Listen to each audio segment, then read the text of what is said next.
Do you take part in the editing process along with your editor generally? I do. I think that there are different approaches. I feel that if you have a really good editor, you require his creative input. So you should allow the freedom of a particular scene. In other words, I don't need to stand on his shoulder for every single cut that's made. But then when the cut is made, then obviously I have huge input. And also I give lots of very detailed notes before the cut is even made. But it's about whether you physically want to be there and watch every moment. I don't think that's necessary. When I'm there in the cutting rooms for the entire time, but there's lots of other things for me to do. I work with the assistant editors in roughing things up to do a rough cut and things like that.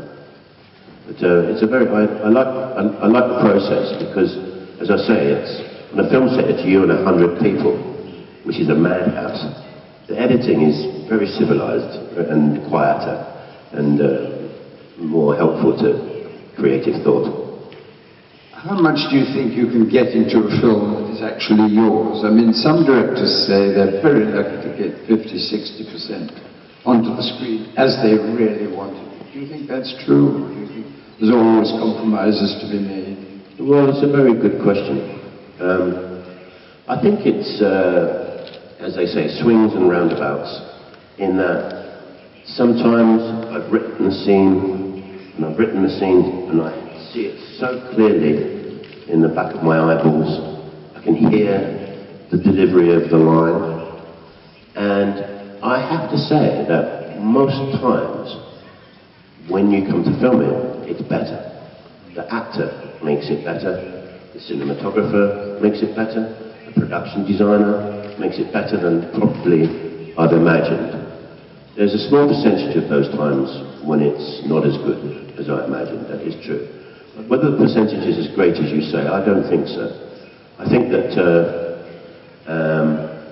you can end up with just 90% of what you imagine. But the great thing is very often you get 110% of what you imagined, which I think directors should own up to from time to time. But it must be very, very difficult. It's an exhausting process making a film for a start, isn't it? It is. I have a very strong opinion of this, in that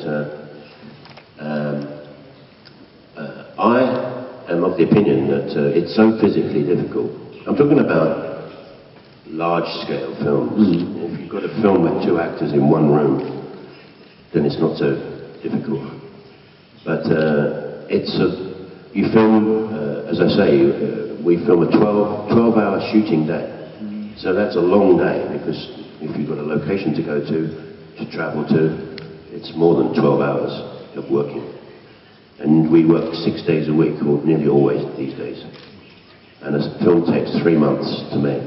And you're normally away from home, living in some horrible hotel in the middle of nowhere. It's very physically difficult. That's why I think as you get older, it becomes very, very hard to do. You think older people, old men or old women shouldn't make films, you said the last night.